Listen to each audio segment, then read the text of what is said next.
11 nga ng gabi nakarating na ang convoy na nagtatangay dito kay Coco Rasuman dito sa NBI headquarters sa Maynila.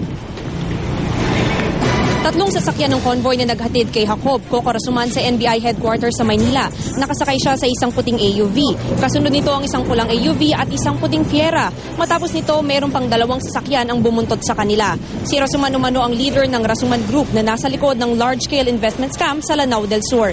Naaresto siya sa bahay niya sa Marawi City pasado 2:00 ng hapon. Hindi ito nanlaban at mapayapang sumama sa mga otoridad.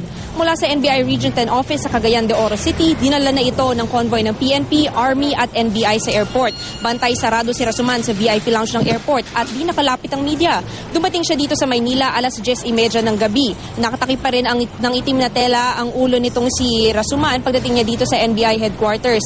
At gaya nga ng sinabi ng kasama nating si John Kusulta kanina, dito nga kinumpirma na sa NBA jail ide-detain si Rasuman. Mas papaigtingin din ang security preparations dito dahil nga meron tayong isang high-profile na detainee.